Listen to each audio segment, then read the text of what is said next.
நெல்லையில் வணிக நிறுவனங்கள் பாதாள சாக்கடை இணைப்புகளை முறையாக அமைக்க வேண்டும் என்றும் நீர்நிலைகள் மற்றும் தாமிரபரணி ஆற்றில் கலக்கும் வகையில் செய்தால் கடும் நடவடிக்கை எடுக்கப்படும் என்றும் மாநகராட்சி நிர்வாகம் எச்சரிக்கை விடுத்திருக்கிறது.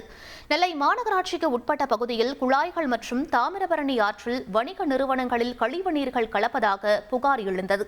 இதனைத் தொடர்ந்து நெல்லை மாநகராட்சி சார்பாக 2 நாட்களில் 327 வணிக கட்டடங்கள் ஆய்வு செய்யப்பட்டு விதிமுறைகளை மீறிய 82 நிறுவனங்களுக்கு நோட்டீஸ் அனுப்பப்பட்டுள்ளது.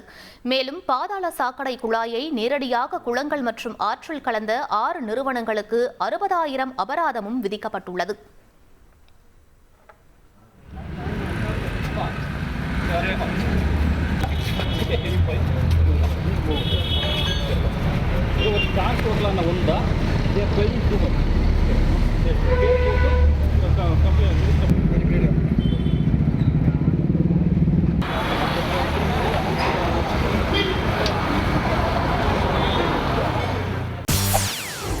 செய்திகளை உடனுக்குடன் தெரிந்து கொள்ள உடனே சப்ஸ்கிரைப் பண்ணுங்க.